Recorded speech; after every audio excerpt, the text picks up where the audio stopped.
If you own a fencing company and looking to grow in 2026, but you're uncertain what digital marketing strategies you should be doing, should you be teaming up with an SEO agency that specializes in fencing companies or a PPC company that specializes in fencing companies? These are all questions that we get asked quite a lot when looking to grow a business. But Kasra, before getting started on spending any money, what bit of advice would you give to a business owner of a fencing company? So for fencing companies, the biggest piece of advice that I would give is tracking profitability. You want to know how much money you're spending every single month on digital marketing, what campaigns are working, which campaigns aren't working as well. Once you have those all in place, that's when digital marketing becomes a lot more predictable. You can switch certain campaigns off, or you can double down on certain campaigns as well. So James, for fencing companies, what would you recommend for digital marketing strategies? So step number one for me has got to be branding or brand SEO and making certain that you're looking good online, you've got a strong reputation. I think everything needs to start, the foundations need to start with a positive kind of brand SERP of who you are and what you do.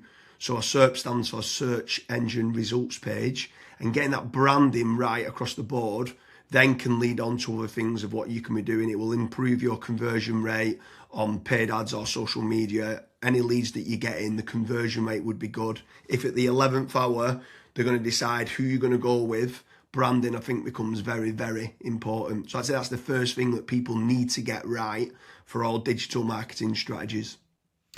My next strategy is going to be AI visibility. I feel like more and more companies are actually looking into this. So what does ChatGPT, Claude, Gemini, Grok, Perplexity say about your brand or about your business? Is it a positive thing or is it a negative thing? And also trying to figure out what it says about your competitors as well. And obviously trying to improve that's really important. Some people call it AI SEO, some people call it GEO, some people call it LLM optimization. But this is going to be a big thing in 2026 and also in the years to come as well. Yeah, I think that's a huge strategy that people need to be looking at with regards to artificial intelligence. More and more people are obviously using AI.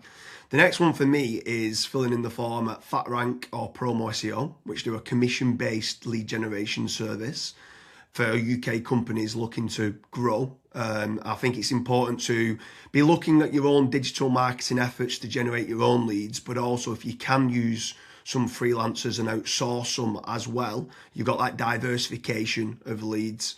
So head on over to fatrank.com, fill in the form and see whether they can help you with a no risk supply of inquiries.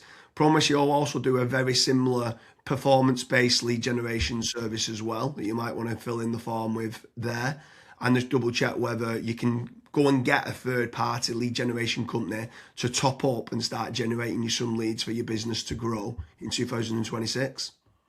Yeah, and then next on the list is Google Business Profiles, so Google Map listings. This is like local SEO where you basically just try and get more reviews. You build out your Google Business Profile in your local area. Now, there's pros and cons to this. I think the biggest pro is that once it is actually ranking, you're going to be consistently generating leads. However, to get from nowhere, like let's say you do not have a Google Maps listing at all, to get it ranking to position number one, the issue you've got with that is there might be, let's say, a 60 or 100 review deficit. And to obviously get those reviews, you need leads. So it's one of those things. It's like the chicken and the egg. I for one just think it's good for personal branding or for branding of your company. So always try and get the Google Maps listing, but you should always know the pros and cons to it as well. Yeah, for certain. If you're in a local area, you want to try and get those local maps listing. For me, you need to be omni-channel and omnipresent. Yeah. I think the next part is SEO in general, so organic SEO. Can you be building up your website to try and get your website ranking better? If you are in local area, you might want to do your service with the area of where you cover. So like plumbing in Manchester, create a page for that. Hopefully then share that on the Google business profile of what you mentioned. But trying to get organic rankings, the amount of search volume that people are out there searching for different services of what you do, or it could be some blog posts that you could be doing as well. There's different strategies on there that you can be doing, but ideally you want good quality content, build up topical authority, and try and get some third-party backlinks to power up the site to get those organic SEO rankings. I think that's another big part that you need to be doing as part of your digital marketing strategies in 2026. Yeah, and then the next one, which kind of ties back to what you were saying before, James, is obviously organic social media. Now, organic social media, I think it's more of a numbers game. So try to create good content that your audience would actually view.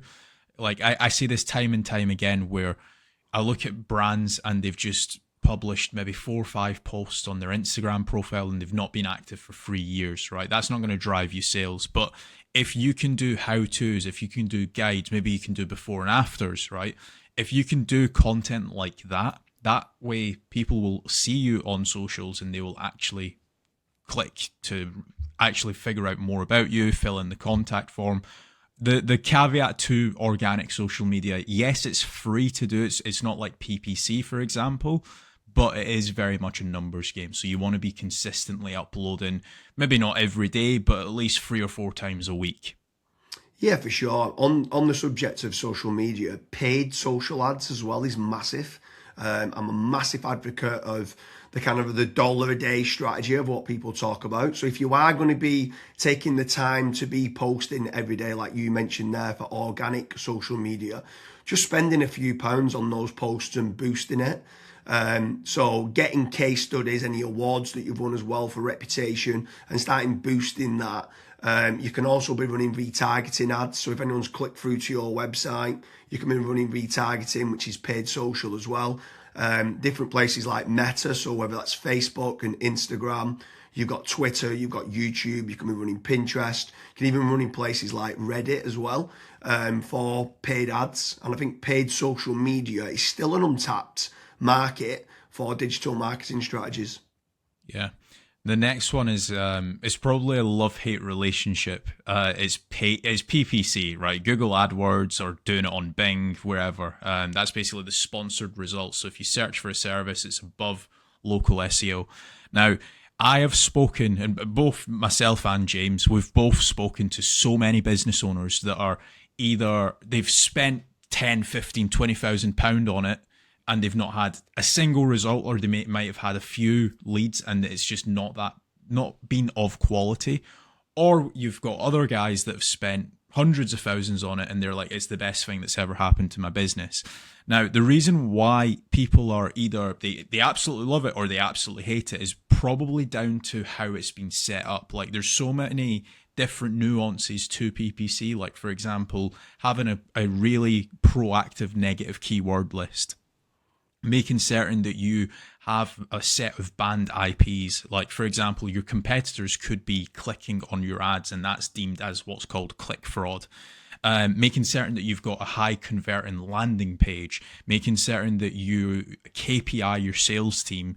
So when a PPC lead comes in, that is one of the first priorities that they actually take when it comes to contacting the lead. There's all of these different nuances, and if you're not on the ball with PPC, it's probably not going to work for your business. However, if you've got a really good, well-refined sales team, you've got a really good landing page, you've got a well-kept, up-to-date negative keyword list, you are using click fraud software, at that point, it will actually probably perform well for you. But again, just know the pros and cons to PPC.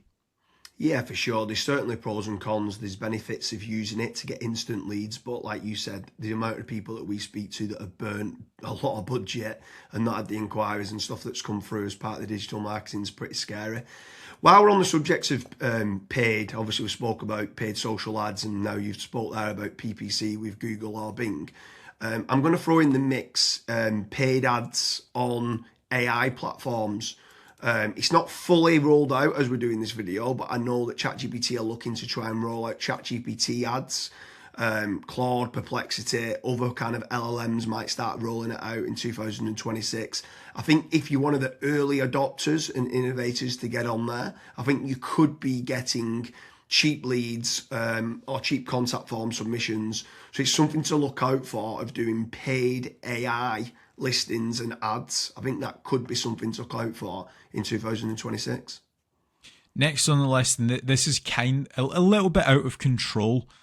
You do obviously have like forums that you can get your brand mentioned in, like for example Reddit and Quora. That very much comes down to the after fact, like where are your customers that you've been dealing with previously? Are they actually raving and shouting about you? If they are, then that's a very good resource of getting other people recommending you. So if you can get that, again, it's a little bit out of your control, but asking for reviews, asking for them to recommend you to friends, to people, that can obviously generate you a decent amount of leads and inquiries as well. Yeah, for sure. And the add-on benefits to places like Reddit is that it's getting cited so much now in the AI overviews. So when you spoke there early on about AI visibility, if you can try to get a positive kind of lot of people talking about the products and services of what you do and some reviews on there, it's indirectly then going to help you, or directly actually is going to help you with AI visibility. And then the last one for me is tradesman websites, so like Check a Trade, Bark, or teaming up with a third party lead generation company. Something I would say with all of these practices, Kasra touched on earlier about making certain that you understand your KPIs and your ROAS, return on ad spend. I think it's very important for business owners that are doing any sort of digital marketing to be tracking how much time and effort's being put into, let's say, running organic social media or running paid ads. Everything should have KPIs put in place. And this is exactly the same then with tradesman websites like Check a Trade, Bark, Rated People, My Builder. These could all be amazing platforms to generate leads that could get you a positive return on investment. And if you do, you should continue to be using those platforms. There's certain lead generation companies out there as well that could generate you quite a lot of leads. They could be using organic SEO or PPC or social media ads to generate you those leads.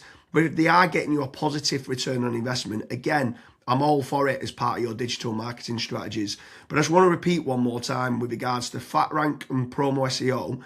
They do lead generation and they guarantee a return on investment. It's a commission-based lead generation service or performance-based lead generation service. So make sure you head on over there, fill in the form. That could just be one part of generating leads of many. You should be trying to generate your own. You should never have a single point of failure, and you should be trying to get that diversification. But make sure you head on over to Promo SEO or FatRank lead generation service as part of your digital marketing efforts in 2026. Thank you very much, Kasra.